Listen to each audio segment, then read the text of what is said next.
विशाल जीवंत जंगल के हृदय में जानवरों का एक समुदाय सद्भाव में पनप रहा था। वे एक हरी-भरी घाटी में रहते थे जहां भोजन प्रचुर मात्रा में था और मौसम भी अच्छा था।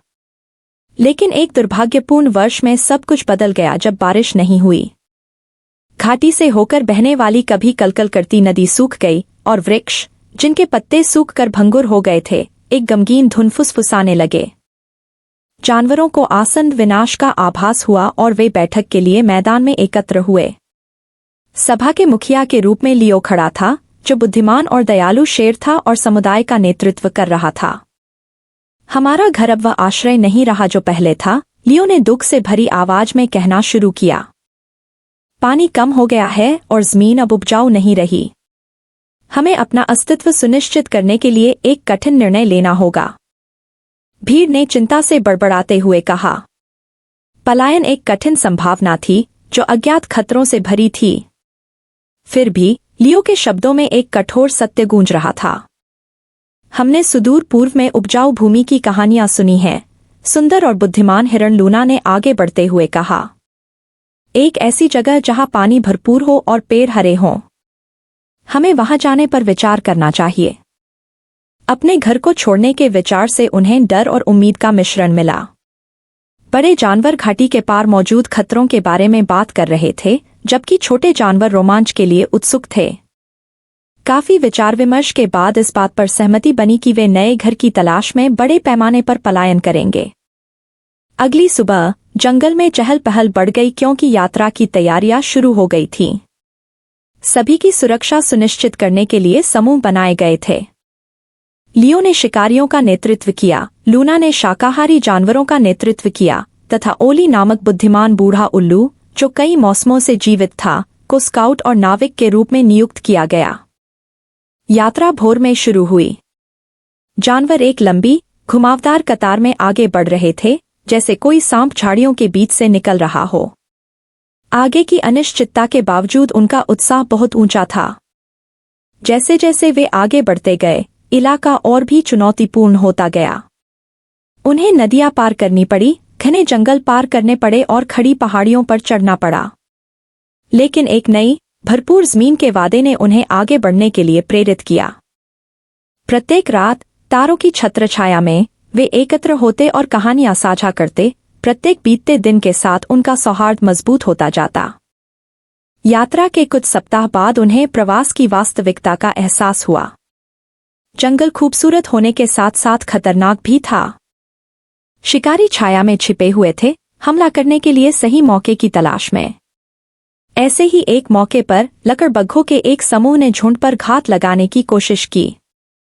लियो अपनी प्रभावशाली उपस्थिति और भयंकर दहाड़ के साथ उन्हें रोकने में कामयाब रहे, लेकिन बिना किसी कीमत के। इस झड़प में एक युवा मृग घायल हो गया। लूना अपने पालन पोषण करने वाले स्वभाव के कारण अपने द्वारा एकत्रित की गई जड़ी बूटियों और पत्तियों का उपयोग करते हुए घायलों की देखभाल करती थी। साहस करो मेरे दोस्तों, लियो ने थके हुए यात्रियों को संबोधित करते हुए कहा। हमें एकजुट रहना चाहिए और एक दूसरे की रक्षा करनी चाहिए। रास्ता खतरों से भरा है, लेकिन साथ मिलकर हम मजबूत हैं। दिन हफ्तों में बदल गए और जंगल ने हर संभव तरीके से उनकी परीक्षा ली। उन्हें मूसलाधार बारिश का सामना करना पड़ा, जिससे जमीन कीचड़ में बदल गई। चिलचिलाती गर्मी ने उनकी ऊर्जा खत्म कर दी और घने कोहरे ने उनका रास्ता अवरुद्ध कर दिया। लेकिन ओली ने अपनी गहरी दृष्टि और तारों के बारे में अपने विशाल ज्ञान के कारण उन्हें सही रास्ते पर बनाए रखा। एक शाम जब सूरज क्षितिज के नीचे डूब रहा था और जंगल पर सुनहरा रंग छा रहा था, तभी उन्हें एक विशाल नदी मिली। इसका पानी तेज और गहरा था और इसे पार करना एक कठिन चुनौती लग रहा था। हमें एक बेड़ा बनाने की जरूरत है, मजबूत और साधन संपन्न भैंसा टोरो ने सुझाव दिया।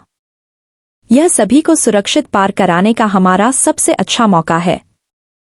टोरो के निर्देशन में जानवरों ने लकड़ियां, बेलें और बड़े पत्ते इकट्ठा किए। उन्होंने रात भर अथक परिश्रम करके एक अस्थायी बेड़ा तैयार किया। भोर होते होते वह तैयार हो गया। The crossing was treacherous, but with careful coordination, they managed to get everyone across. यह यात्रा बिना नुकसान के नहीं थी। एक भाग्यशाली दिन जब वे जंगल के एक घने हिस्से से गुजर रहे थे तो जिज्ञासु और शरारती मीका के नेतृत्व में युवा बंदरों का एक समूह फलों की तलाश में रास्ता भटक गया। जब तक उनकी अनुपस्थिति का पता चला तब तक बहुत देर हो चुकी थी। तुरंत एक खोज दल का गठन किया गया।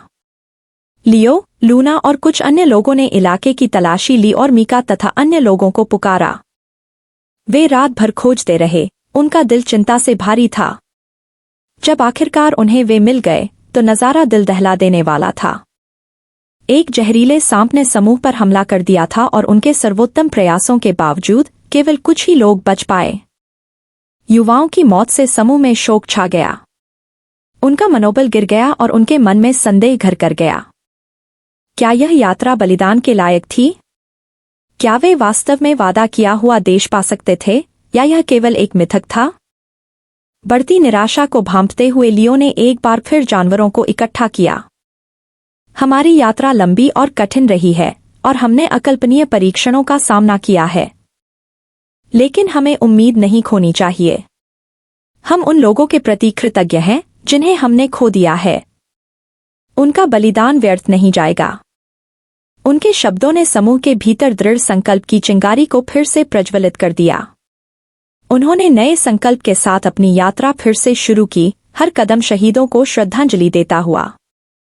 जैसे ही वे जंगल के पूर्वी छोर के पास पहुंचे, उन्हें जानवरों का एक ऐसा समूह मिला जैसा उन्होंने पहले कभी नहीं देखा था।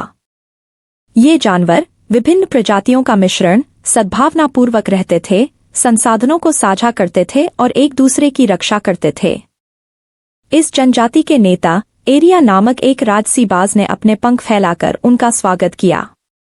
हमने आपकी यात्रा के बारे में सुना है, उन्होंने कहा। आपके साहस और दृढ़ता ने हमें प्रेरित किया है। हम भी कभी घुमक्कड़ थे, एक ऐसी जगह की तलाश में जिसे हम अपना घर कह सकें। एरिया और उसके कबीले ने यात्रियों को भोजन और आश्रय की सुविधा प्रदान की, जिससे उन्हें बहुत जरूरी राहत मिली। अपने प्रवास के दौरान एरिया ने अपनी यात्रा और अपने कबीले द्वारा सामना किए गए कष्टों की कहानियां साझा कीं। एरिया ने कहा, एकता हमारी सबसे बड़ी ताकत है। चाहे सफर कितना भी कठिन क्यों न हो, हमें हमेशा एक दूसरे का साथ देना चाहिए। दोनों जनजातियों ने ज्ञान का आदान प्रदान किया और दोस्ती का बंधन बनाया। एरिया की जनजाति ने जंगल के बचे हुए हिस्से में उनकी सुरक्षा सुनिश्चित करने के लिए उनका मार्गदर्शन करने की भी पेशकश की। नए जोश और एरिया जनजाति के मार्गदर्शन के साथ यात्रियों ने अपनी यात्रा जारी रखी। भूभाग कम प्रतिकूल हो गया और उपजाऊ भूमि के चिन्ह दिखने लगे, जिसके बारे में लूना ने बात की थी। हवा ठंडी हो गई, वनस्पति घनी हो गई और बहते पानी की आवाजें अधिक बार सुनाई देने लगीं। एक सुबह जब वे आखिरी पहाड़ी पर चढ़ रहे थे तो दूसरी तरफ एक अद्भुत दृश्य उनका इंतजार कर रहा था। जब जानवर घाटी में उतरे तो खुशी और राहत के आंसू बह निकले। उन्होंने यह कर दिखाया था। उन्हें अपना नया घर मिल गया था। यह यात्रा अपनी सभी कठिनाइयों और परेशानियों के बावजूद व्यर्थ नहीं गई थी। नई जमीन उनकी उम्मीदों से कहीं ज्यादा थी। नदियां मछलियों से भरी हुई थीं, पेड़ फलों से लदे हुए थे और खेत घास से लदे हुए थे। The animals quickly set about establishing their new home. Shelters were built, territories marked, and routines established. Leo, Luna और ओली ने यात्रा और रास्ते में खोए दोस्तों के सम्मान में एक समारोह आयोजित किया। लियो ने कहा, हम आज अपनी सामूहिक शक्ति और उन लोगों के बलिदानों के कारण यहाँ हैं जो अब हमारे साथ नहीं हैं। आइए हम एक ऐसा समुदाय बनाएं जहां हर कोई उन लोगों की याद में फल फूल सके जिन्हें हमने खो दिया है। जानवरों ने मिलकर काम किया, उनका रिश्ता पहले से कहीं ज्यादा मजबूत हुआ। उन्होंने एकता, सहयोग और आपसी सम्मान के सिद्धांतों पर आधारित एक समृद्ध समुदाय का निर्माण किया। नई जमीन ने उनकी सभी जरूरतें पूरी कर दी और वे अपनी नई शुरुआत के लिए आभारी होकर सद्भावना से रहने लगे। इस महान प्रवास ने जानवरों को कई मूल्यवान सबक सिखाए थे। उन्होंने एकता और सहयोग का महत्व, विविधता से मिलने वाली ताकत और आशा और दृढ़ता की शक्ति सीखी थी। लूना, जो हमेशा ज्ञान की आवाज रही है, ने समुदाय के साथ अपने विचार साझा किए। हमारी यात्रा कठिन थी, लेकिन इसने हमें दिखाया कि अगर हम एकजुट होकर खड़े हों तो हम किसी भी चुनौती से पार पा सकते हैं। हमें उन सबकों को कभी नहीं भूलना चाहिए जो हमने सीखे हैं, और उन दोस्तों को जिन्हें हमने खो दिया है। ओली, जिन्हें अब समुदाय का संत माना जाता है, अक्सर युवा पीढ़ी को अपनी यात्रा की कहानियां सुनाते थे। वे कहते थे, याद रखें, जंगल सुंदरता और खतरे दोनों का स्थान है। इसका सम्मान करें और एक दूसरे का सम्मान करें। साल बीतते गए और बड़े पैमाने पर पलायन करने वाले जानवर बूढ़े होते गए। लियो ने अपनी उम्र का बोझ महसूस करते हुए फैसला किया कि अब मशाल युवा पीढ़ी को सौंपने का समय आ गया है। उसने एक बैठक बुलाई और अपना फैसला सुनाया। उन्होंने कहा, अब नए नेताओं के उभरने का समय आ गया है। हमने एक मजबूत नींव तैयार की है, लेकिन भविष्य युवाओं का है। लूना और मैं हमेशा आपका मार्गदर्शन करने के लिए मौजूद रहेंगे, लेकिन अब समय आ गया है कि आप बागडोर अपने हाथ में लें।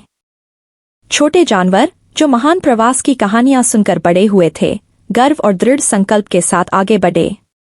उन्होंने एकता, सहयोग और आपसी सम्मान के मूल्यों को बनाए रखने की कसम खाई, जो हमेशा से ही हमारे पूर्वजों के मूल्यों में से एक रहे हैं।